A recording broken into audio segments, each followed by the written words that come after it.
Welcome everyone to Nikon School Online. My name is Chris Dalton. I'm Professional Markets Manager at Nikon Australia and I'm host of Nikon School Online. I've been with Nikon for over 11 years now and I manage genres across surf, dive, video, fine arts, the Department of Defence and robotics.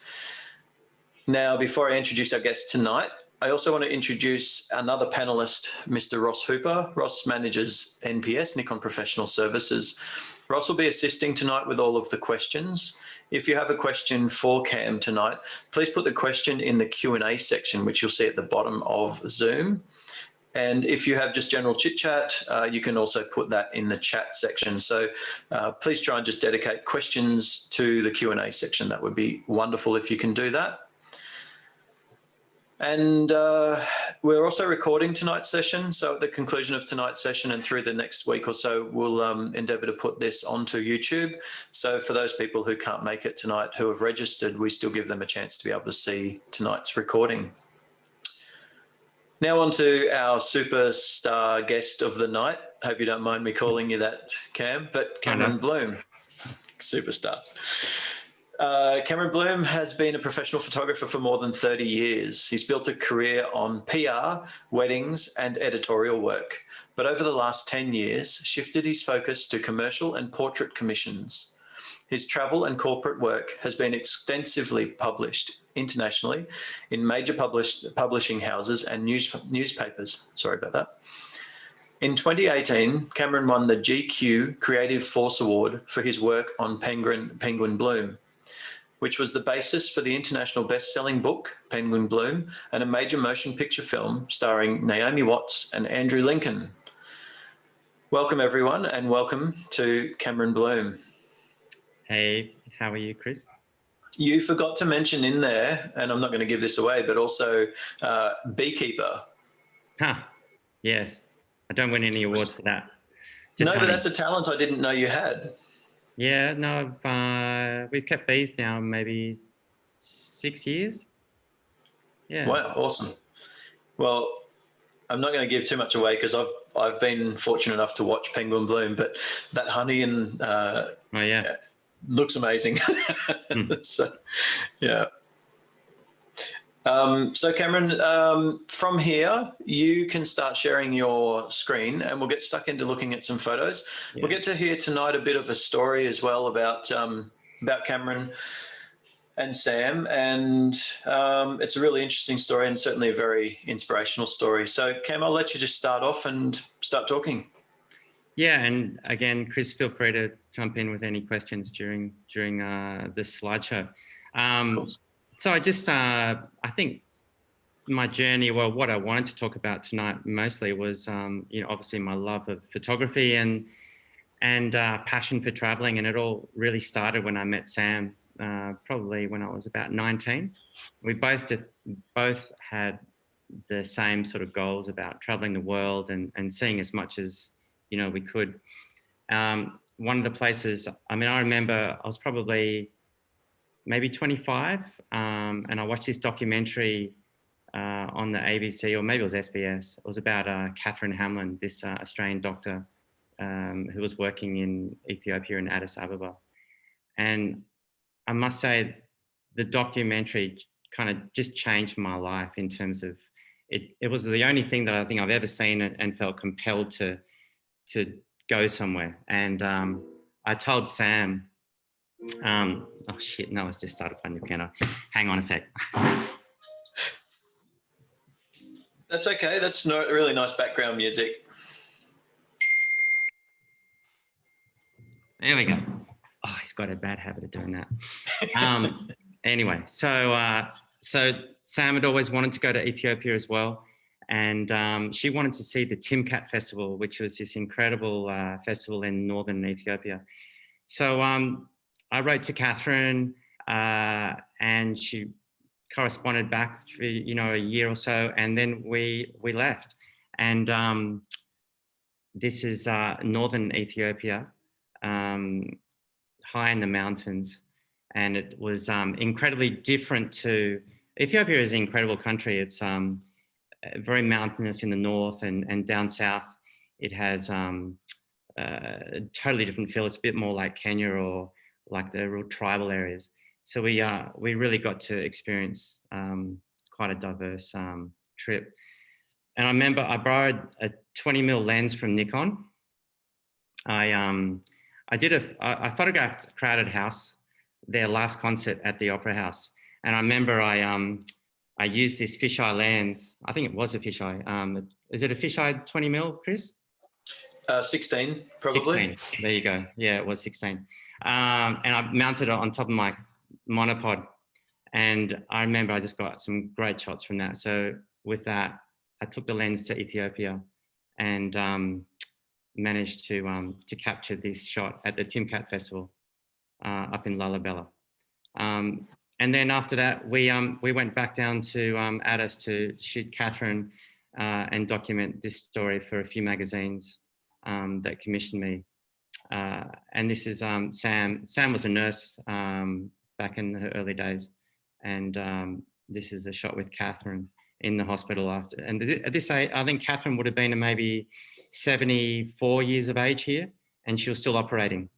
And so the women basically, from childbirth, they have a tear in their bladder, and they basically leak urine from the pressure of the baby's head. So Catherine is able to fix these women, and they're often very young. It was a incredible trip, and I went on to document a whole lot of different images there, and then had an exhibition to raise money for the hospital. But you can see the diversity of the people.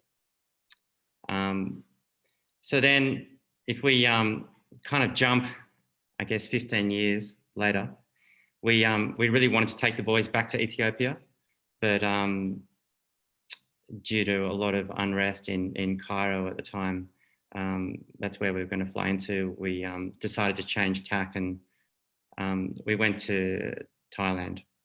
And it was probably only like the 4th day of our trip that we found this cute little hotel on the seaside resort, and one of the boys spotted this stairwell going up to the rooftop terrace, and we all went up there, and Sam had leant on this against this railing, and just fell backwards and about 6 meters or so.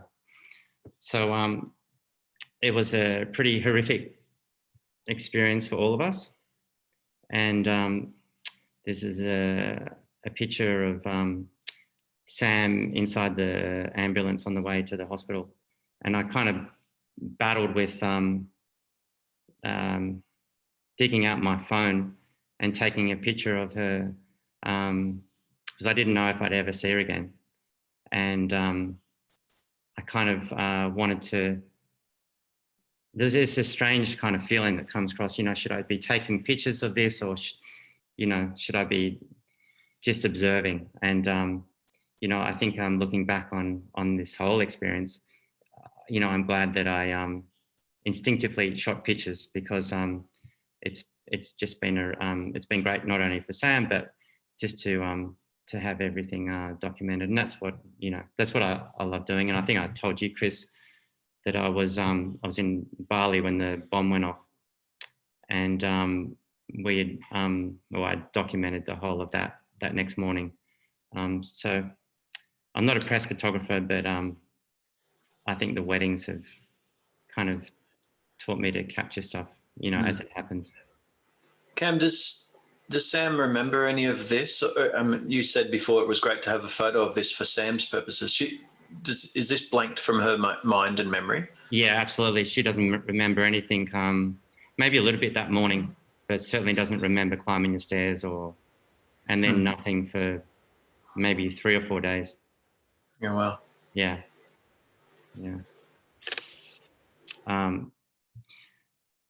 So these are just some shots from the hospital in Thailand. So Sam had rods and screws inserted into her spine. She actually wasn't able to be operated on for about 3 days because she was so unstable. And they had about an 8-hour operation. They flew a surgeon down from Bangkok and operated on her.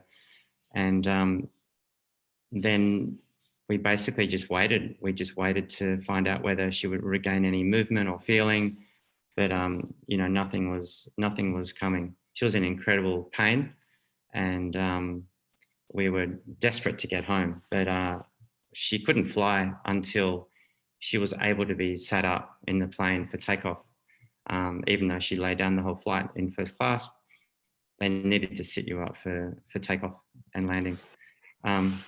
Yeah, so it was pretty heavy. The kids had already gone home by this stage, and I stayed to sort out all the police stuff and everything else.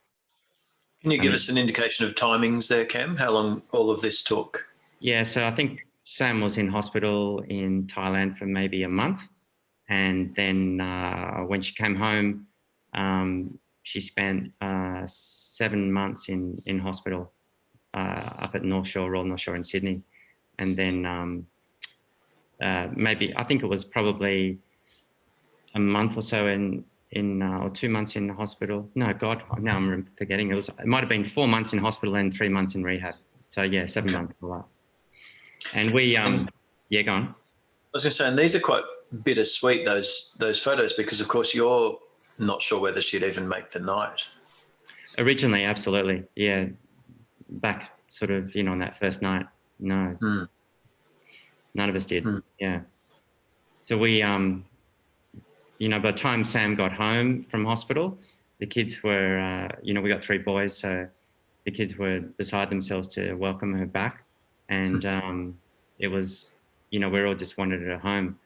But for Sam, it actually ended up being probably the most challenging time, because, you know, the house just wasn't the way she remembered it, and she couldn't do anything that she used to do. And right where we live, the view overlooks, you know, Newport and Bulgola Beach, and it was, you know, Sam surfed all her life, so she just basically stared at this view that tormented her. So it was really, really tough for Sam. And we kept on, you know, trying different things, and we'd go away for the odd weekend here and there. But again, it kind of just like, for the kids, you know, they just jump on their bikes and they run around and do their own thing. But for Sam, it was like, you know, just wheeling in a wheelchair, you know, over grass, or, you know, hitting little rocks and bumps, it becomes really difficult. And I think, you know, in a way, this image captured the real essence of what Sam's life had kind of become. You know, it's this metaphor of this fence, and yeah, so I really like that shot. So it was about this time, you know, Sam was probably at her lowest, and one of the boys found, you know, this little magpie that fell out of a nest at Sam's mum's house when they were having lunch. And this is kind of the beginning of, well, this is the very first photo that was taken of Penguin. And you can see, I mean, the contrast, I mean, I'll go back, like, you know, this really sad kind of moment, and then this joy of this little bird coming into our lives. The kids were over the moon. We've never owned a dog or a cat or anything like that. But it really felt like, you know, we'd just gone to a little sort of pet shop and brought home a puppy. And so the kids were just loved having the interaction of this bird. And Cam, I've wanted to ask you this for a while, but do you feel that this was a distraction that was needed at the time? And also, second to that, was it nice to be able to care for something else as well at this time as well, to see something else that needed some assistance in life? Yeah, probably more so for Sam and the kids. I mean, for kids, it was kind of a distraction because there was so much misery and sadness in our house. So having this really fragile little creature, I think, like, yeah, it needed us. It needed, you know, it needed to be fed every couple of hours. So the kids were, you know, helping me make the kangaroo mints and the, you know, all the insect powder and all of those things. And that was really enjoyable for them because you could see, this instant progress of, the bird's feathers growing and it getting bigger. I mean, these baby birds, like at this size, it grows like really quickly. And it's really interesting how fast that development happens, especially when you're feeding it the right sort of food. So yeah, it was good for the kids and good for Sam particularly. And for me, it was like this incredible opportunity to start documenting. I mean, I'd always photographed the boys growing up. So, sometimes I'm asked, what made you started taking photos of, this bird? But it's not like I only just started. I'd been photographing the kids like most photographers would, their children, their whole life. So it was just really unpredictable. Like there were so many things that happened that, you could never plan. And that's what I really enjoyed about capturing, the shots of Penguin. Over time, when she was young, she slept a lot in the house, but we kind of kicked her out when she became a bit of a teenager. And this was the frangipani tree that she used to sleep in. And I think this was a shot that I used a tripod to capture. It's probably about a minute, and you can see some stars shining, streaking in the background. Did you pick up your camera much in the period of time when Sam was in hospital or when she was going through the rehab? Did you have to still continue to be a photographer? Like you had to still work, or were you able to put that on hold? Oh, you mean commercially? Yeah, commercially, yeah. Yeah, I mean, 7 months. So yeah, there was a huge amount of work to do in terms of looking after the kids and going to the hospital, which was about, 40 minutes away. And I had to fit in, commercial work as well. Obviously, in the very early stages when I was needed, I think there were a couple of weddings that I had booked in that I had to give away. But I had to keep working. There was, that was important. Yeah.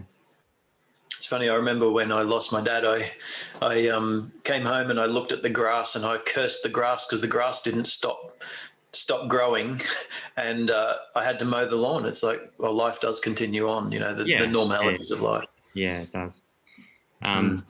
This is a shot of Penguin when she used to fly into the house in the morning, come running down the hallway and jump up into bed and fall asleep again. And she just loved lying on her back and cuddling up. It's an incredible.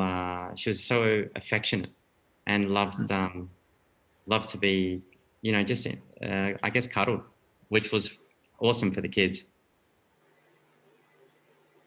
And it kind of gave them this really incredible connection to nature, because by this stage, Penguin was she was living outside, and she would come and please herself when she would arrive home. And all of a sudden, this bird would just fly into the house, and it'll land on your shoulder without you knowing. But yeah, she had some quirky characteristics, that's for sure. And I really enjoyed the trying to capture this sense of freedom that Penguin had. And there's a couple of shots that really stand out, like this one for me in particular, of the kids on the trampoline and Penguin flying, soaring, amongst them. And this one probably for me is one of my favorite shots. It speaks to me so much about adventure, like a childhood, and a sense of hope as well. And it's also quite sad.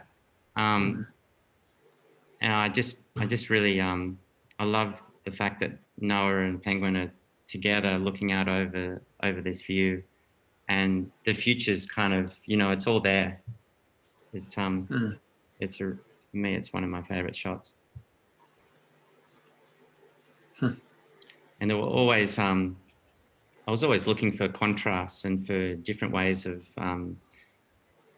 trying to show the interaction of the boys with Penguin, and there were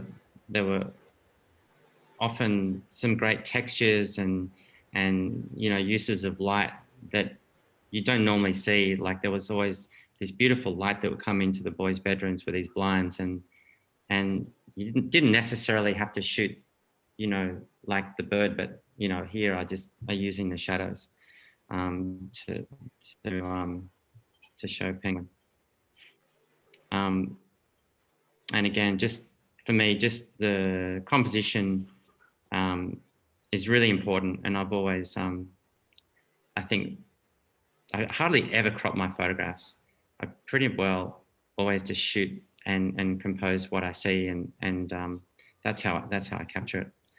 And Penguin spent a lot of time because the boys were at school. Penguin spent a lot of time with Sam, and they would just often hang out together. And there's pretty funny. Penguin would like often mimic, Sam doing lots of things. She's always just, I think, being with her, I think, she would end up copying, and she ended up she had this unique call, like a voice. And when Ruben would come home from school, he would sort of sing out to her, and she would repeat the same call.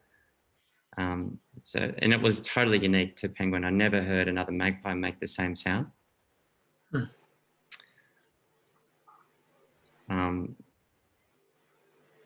And I think around this time, I bought a 400mm lens, the 400 2.8. So I was practicing shooting. I was often always at 2.8, and I just realized, after you see all those incredible shots of birds on Instagram of the eagles coming into land on the water and stuff. And I'm not a wildlife photographer per se, and I certainly enjoyed doing images of Penguin, but it was so hard capturing a bird on a 400mm lens, like when you're super tight. You can see here, I cropped off the bottom of feathers and that sort of thing, but just getting the focus pinpoint is super tricky. Is that the D5? Okay. This would have been the D5, yeah.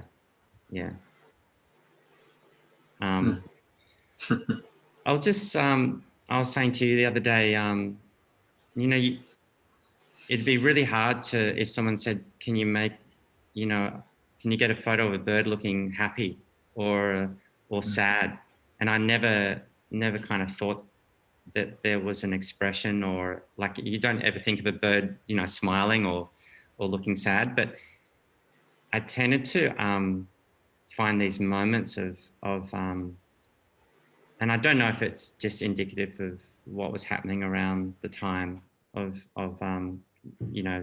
Sam's accident and recovery, but I found these few images incredibly sad, and it's quite interesting that it is possible to I guess portray sadness, with the way a bird looks. You have another bird in the background that just walked past. I know, and I think he wants to go to bed.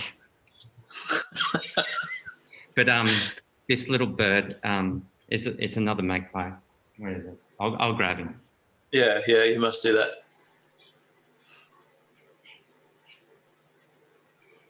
His name's Van. He was found the day that Eddie Van Halen died.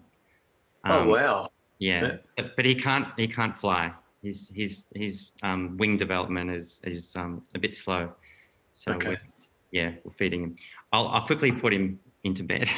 Yeah, go for that. I'm just going to read out some questions here while he's doing that. That's a good time. From Laneway Learning, we'll go through that. Cam, there's just a question here about your work with Bradley. So we'll go through that. Yeah. We'll talk about that a bit later on. And I really like this question here from Will. It's all about great photographies. And after seeing the premiere of Penguin Bloom and reading the book, I've fallen in love with photography. Could you please share a moment of inspiration early on in your career that taught you a valuable lesson or lessons about photography or life? That's really wonderful. I'll try to think of something. We'll think of something. Yeah. And I think also having the access to the birds, I was always trying to look for different angles and use different light to capture just a different perspective. You know, it's quite, this one I love. It's actually a fire in the background, in a fire pit. Probably shot on my my 105 macro. And I just love the, you know, the perspective of the bird's eye view, looking that way. And reflections, again, you don't think of, you know, capturing this sort of thing. And just the talons, you know, they're quite ominous looking, but it's just, it almost looks like a funnel web or something. And the birds love water. They just, you know, love showering. So, you know, this backlit kind of light reflecting through the shower drops was just really cool. And probably around this time, there was an article published, I think it was on the ABC Online, and that's when the story of, you know, Penguin the magpie, because we'd started an Instagram account early on, and it ran online, and then it basically was published all around the world. I kept getting requests for stories on Penguin, and no one at this stage had really known anything about Sam's story. So it was really cool. All these magazines from Japan to, you know, the USA, over in Europe, they all ran these really cool articles on Penguin.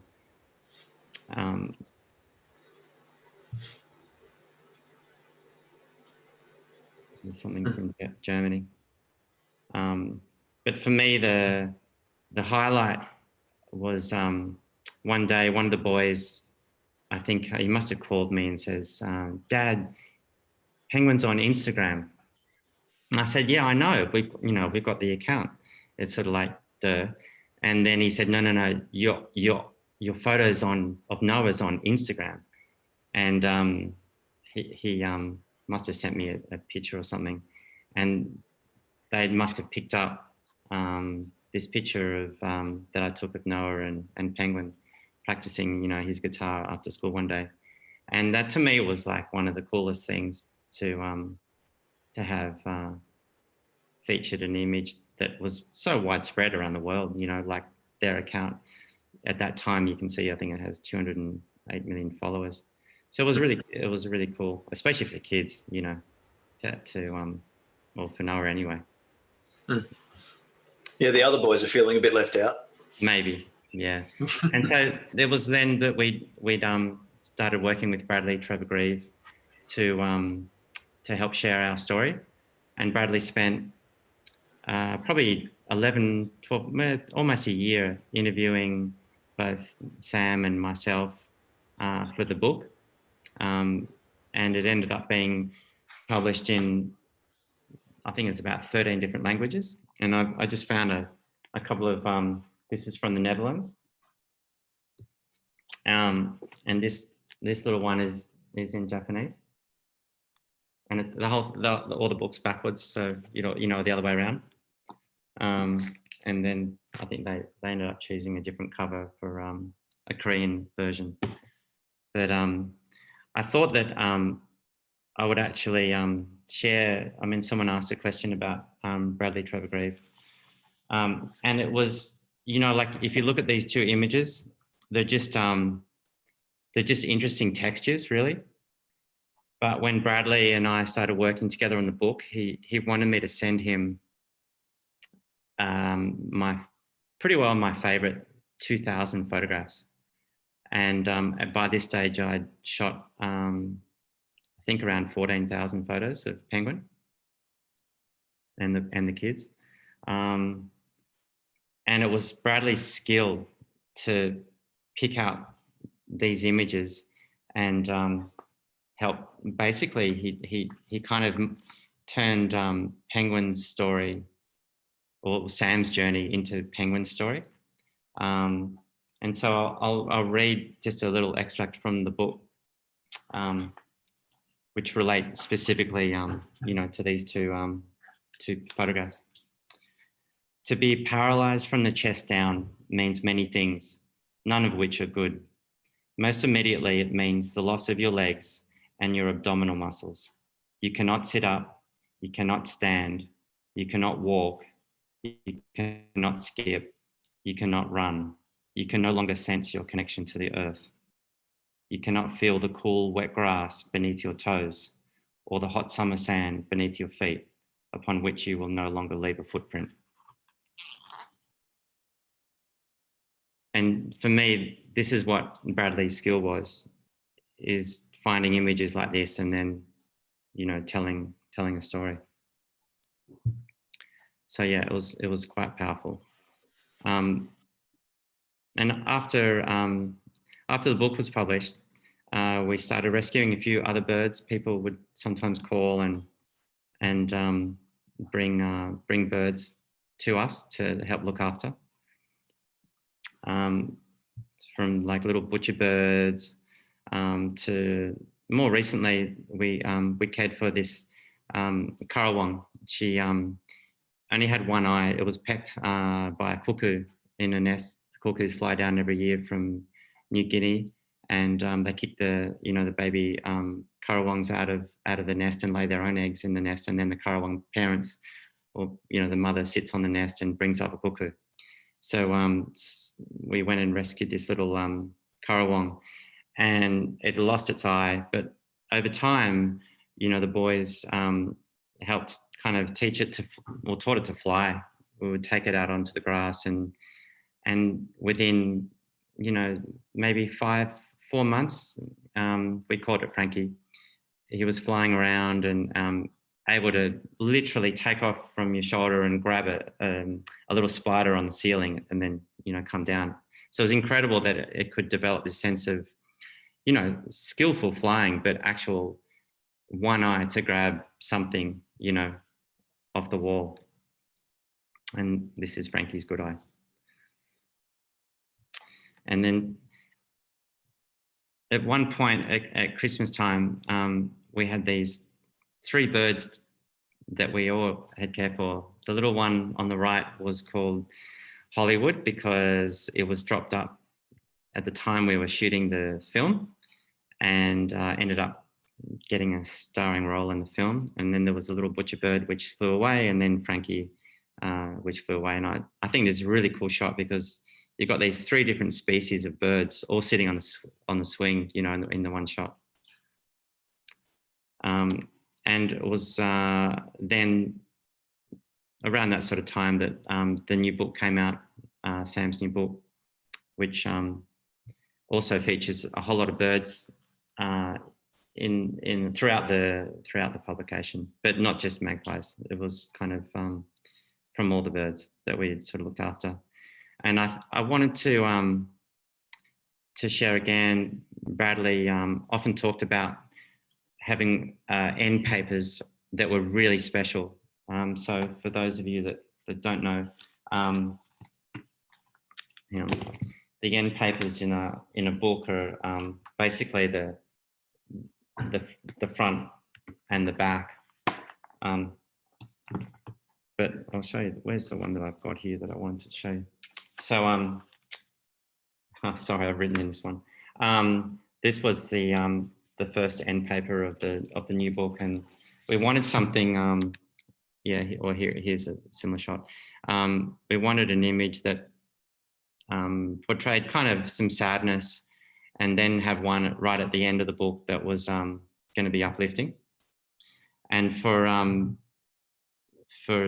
maybe a couple of weeks, I was practicing with the little butcher bird, getting it to try and fly like through the sunlight, and holding some food up, in my hand on the left, and it would come flying through the sky. I had one arm, holding my camera, and shooting it really wide open, like maybe f3 or something like that. Trying to get the focus just right, knowing it's flight path. And in the end, I got this shot looking right above, and I'm literally holding the food above my head. So I really, and that became the end paper of the new book. And this was shot on the new D6, Chris. So I really enjoyed the speed. Mm-hmm. I think I was shooting around 13 or so frames a second. Yep.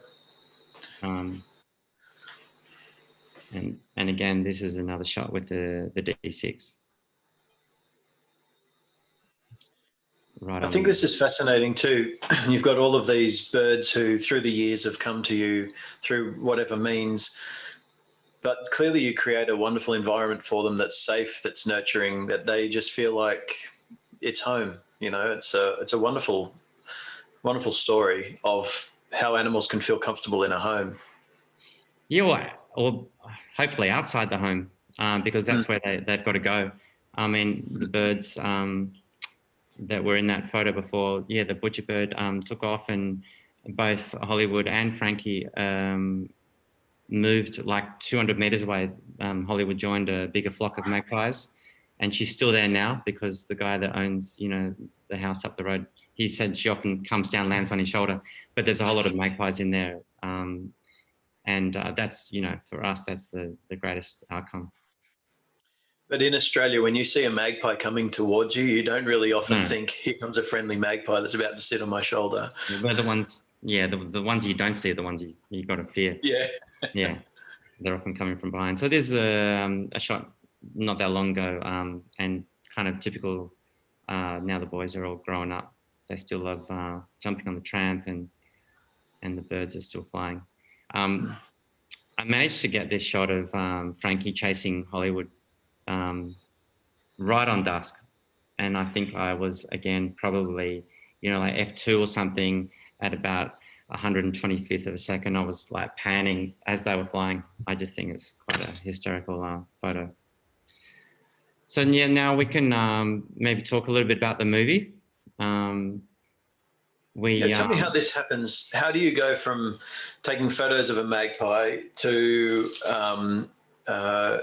then this becoming a movie? And what is the process? Because I don't understand what the process is here. Who approaches you and then who says, Naomi, Andrew, you're going to be part of this film? It's a pretty complicated process, but essentially it comes from having the book optioned. So someone, in our case, the producers that optioned the book were Naomi Watts, Emma Cooper, and Bruna Papandreou. And Bruna's quite a well-known Australian producer based in LA. She partnered with Reese Witherspoon originally. So we got the book once we got the book to Naomi, who read it to her children and loved it, she said, I want to make this film. I'd love to play Sam. So then the process of finding a screenwriter and then a director, and then, obviously we knew who was cast to play Sam, but they needed to, solely cast the rest of the film. So the whole process, by the time it came out, was 4 years. And apparently that's quick. So for me, what was interesting, once the director had come on board and we found out who it was, he was a director from Melbourne, Glendon Ivan, a beautiful photographer and a very visual guy. So to me, that was really important. And I think that throughout the whole process, he wanted to really bring a sense of the book and my imagery into the film. And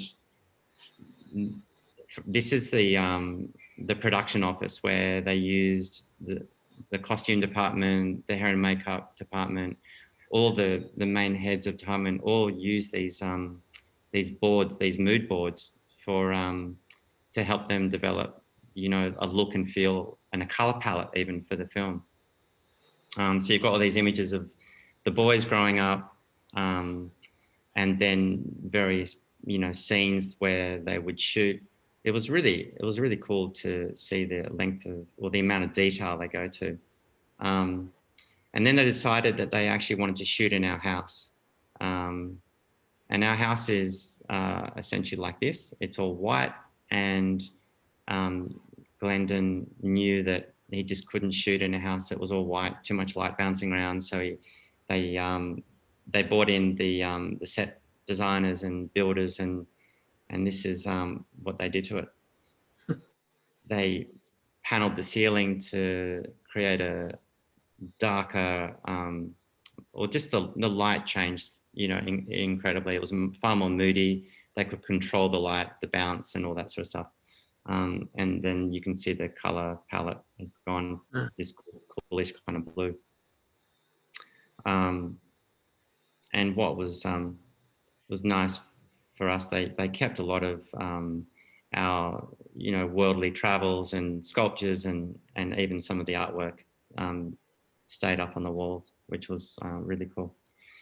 So when Andrew Lincoln is a British actor, some of you will know him from The Walking Dead. He was chosen to play me. I don't think he really knew how to take photos, especially with a big camera, like the D5. And he had two lenses that he kind of had on set with him, the 70-200 and a 35-70. Is that right? So 35-70? 70-200. 28-70 or something. 28-70. Yeah.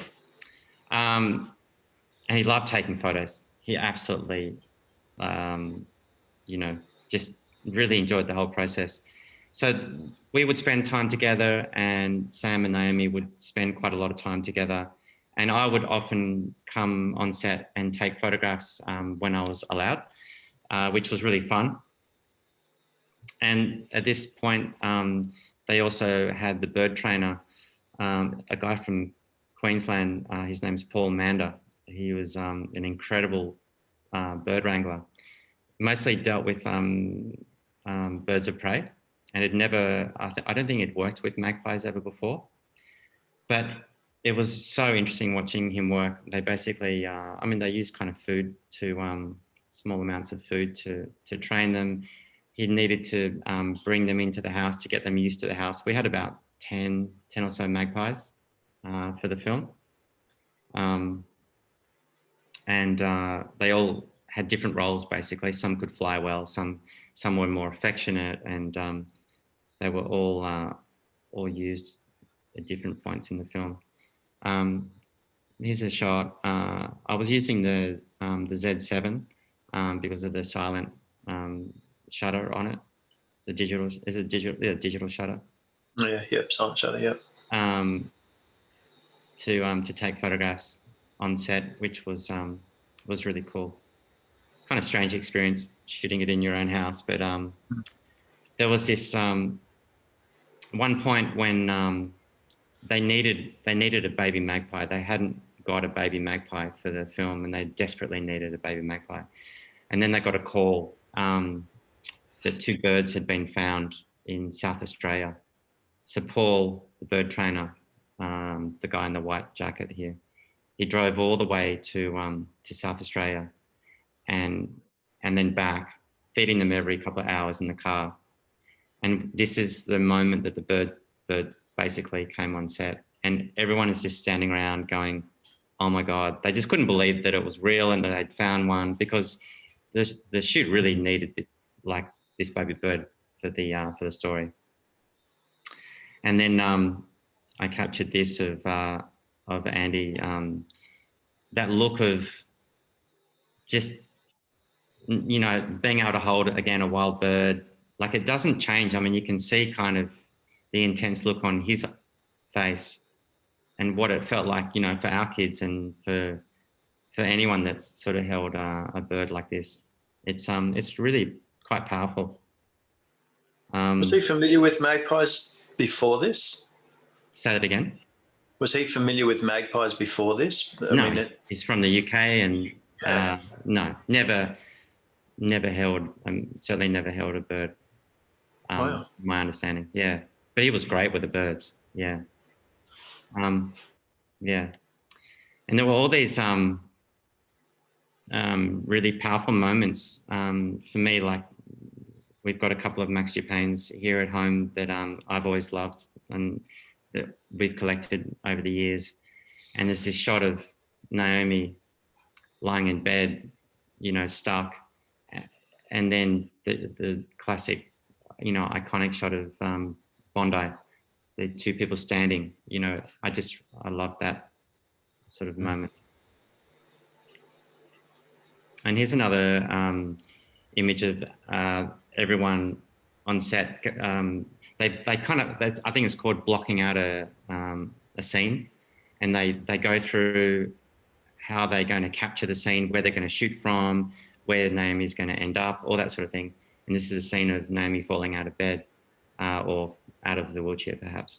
And Sam's on the left, helping just guide her in the way she's sort of moving and things like that.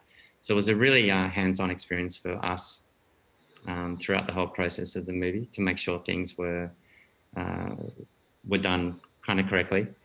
Mm. And was this difficult for Sam to watch? No, not at all. She really enjoyed being there, but there were definitely scenes that you know, we kind of got a bit teary about. Yeah. There's a shot of my mum and Noah and Sam actually watching. So they give you so there was a scene basically playing out sort of here in the bedroom. This is our bedroom, and we'd be in the lounge room with headphones, listening to the audio and watching an iPad, watching the live feed, you know, the takes basically, and hearing it all. So it's and all the producers and various other people, they all have a monitor. So it's incredible what you see. Sometimes I set up a big monitor like this to see as well. Not only did they have real birds, but they also had built a puppet, and you wouldn't know, but this little bird was designed by a studio, and they used real feathers. I can't remember where they got the feathers from, but they glue every single feather in to this bird. So there's a couple of scenes in the movie that have a robotic bird. And as I was saying before, Glendon, this is the director, Glendon Ivan, constantly taking photographs during filming. He sometimes is a bit like me, you know, you can't help yourself. You just want to take photographs. So I think he was torn at various times. I took my 400 a lot on set, and Andy wanted to take pictures of a scene where Naomi was in a kayak, and I shoot on continuous high, and he's just like, you know, he's just like shooting away. I'm sitting there going, oh God, man, just like, okay, that's enough. Like, stop. I'm gonna have so many photos to edit, but yeah, it was pretty funny. And then this is when we had found Hollywood, and this is Frankie, and a picture of Sam, the DOP, who really was kind of scared by birds, and Frankie would just fly in from anywhere and land on your shoulder and start pecking your ear. So it was really funny for the cast, because there's I think there's a shot here. You can see Frankie sitting on top of the boom, and this is right during a take. We're on our rooftop here, and she would just fly in from somewhere, land on top of the boom, and the little boy Griffin, who plays our son Noah, is holding Hollywood, the magpie. And I think you'll see. We'll play a little clip a bit later, but there's a scene in the trailer shot like right during this sort of moment, and it was during Christmas last year when the fires were on. So we had this incredible orange, sort of burnt light, and it was actually really hard to shoot in. And obviously, the smoke was so intense. And this is a shot that I love in one of the boys' bedrooms. With that firelight, and it's probably like 4 PM, but it was just so dark and moody.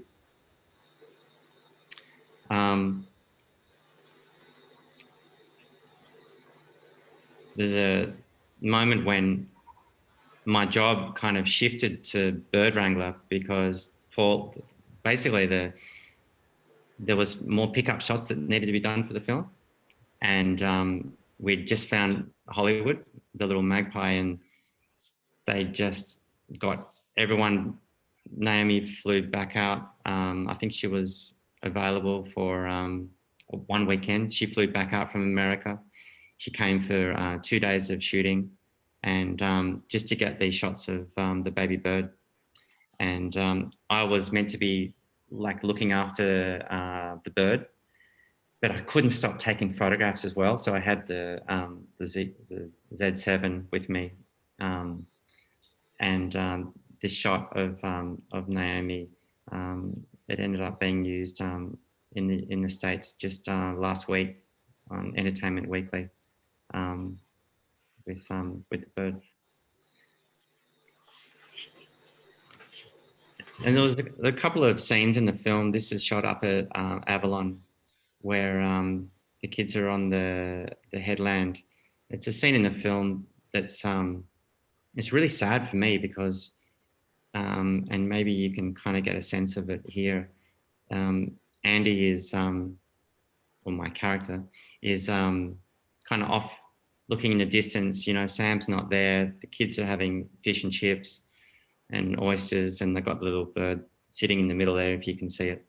And but he's not present, and it was a really hard thing for me to shoot because it just reminded me of the time that something really similar to this happened in real life where I was with the boys, but we just knew that Sam was either at home or in hospital at the time.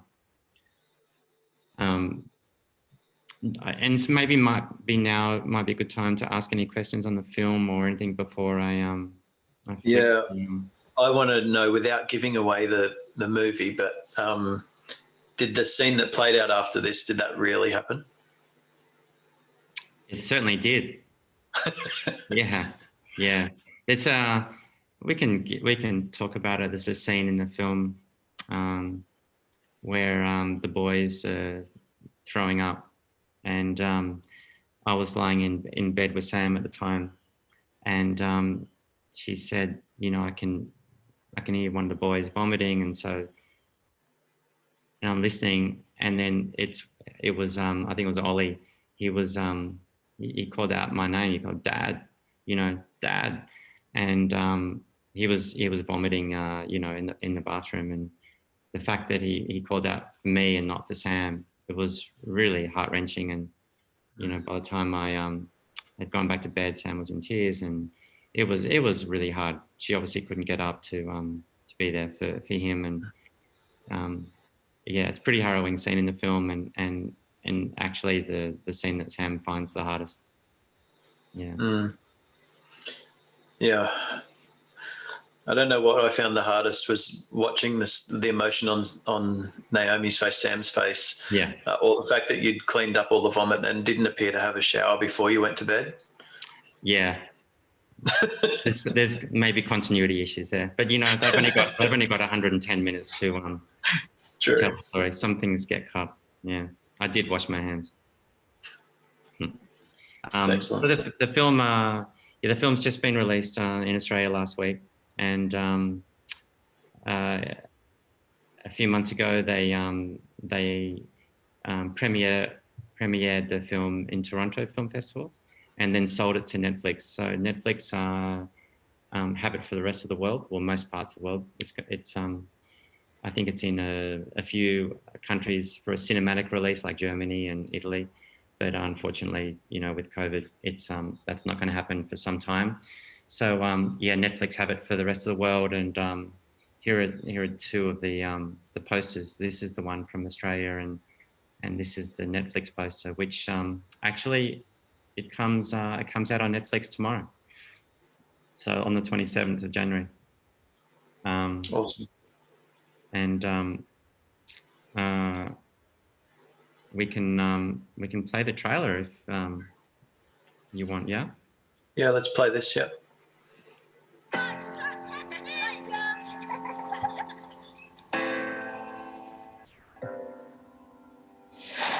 This isn't forever. It's a lot in here. It's just for now. There's the weight of the world on my shoulders. But I know somehow at the end of the day it'll ground me. You miss your mum? The earth under my feet. And you feel this? And you feel this? Reach my eyes up where I'm going. Keep your flight. She needs a name. Penguin.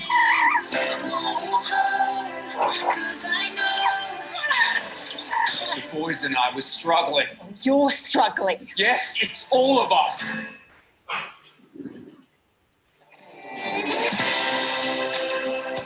But you're still you, Sam. You are. You are.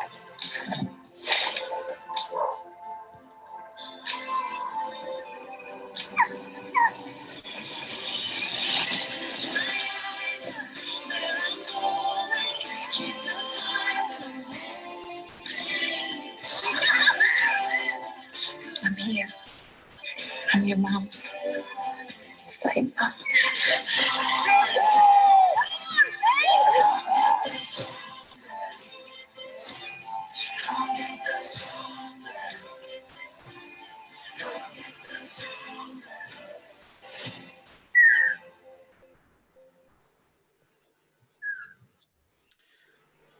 Ushi made a comment there. One absolutely wonderful movie needed plenty of tissues, and I know certainly from in our family there was a lot of emotional times, and the mixed emotions of this beautiful bird to Sam's accident to then Sam's flourishing with what seemed like a real positive influence in the kayak teacher. Yeah, I think that was a really strong moment in the movie for me. How true to character in the movie was she in real life? identical. Yeah, wow. It's incredible. Gay in real life is a Kiwi, and she changed Sam dramatically with her love and kindness, and just she brought a real energy to Sam, and gave her the ability to get out of the wheelchair and get on the water, and like she would tip Sam out, and she would, like, they would float in Narrabeen Lake. That's where it was shot as well. So there's so much in the film that he stayed true to what actually happened. I love the authenticity of the story to the movie. I think that's really wonderful. Yeah, and this is shot just last week at the premiere at Open Air Cinema, which was kind of embarrassing. We had to introduce the film, and then I snuck through the crowd with my tripod and camera to take a photo. But no, it's worth it. It's pretty sensational shot, mate. Pretty iconic shot too.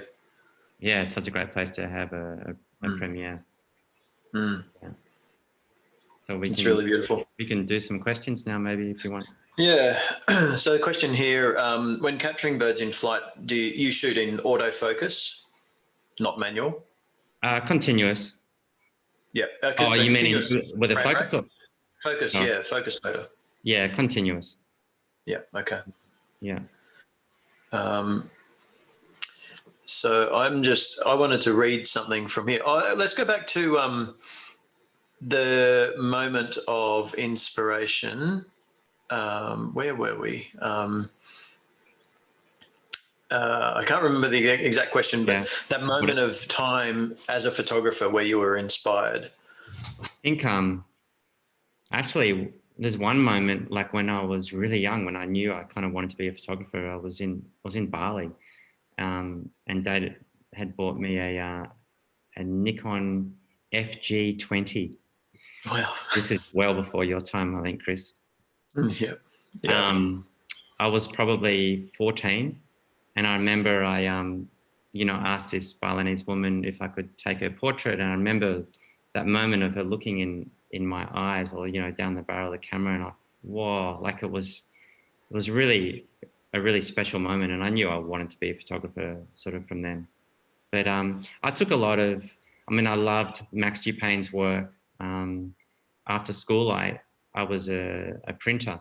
I printed a lot of large murals in the darkroom, and I got to meet Max, and I printed a whole lot of his large mural work, his architectural work, which he was probably not so well known for, but he just had an incredible eye, and I think his work really inspired me. Great question here from Nicole. I really like this question, but the movie itself, the experience of the movie, how has that influenced your boys? And do you think they'll have a creative future or a future in creative arts? Yeah, the film certainly hasn't changed that in one way at all for them.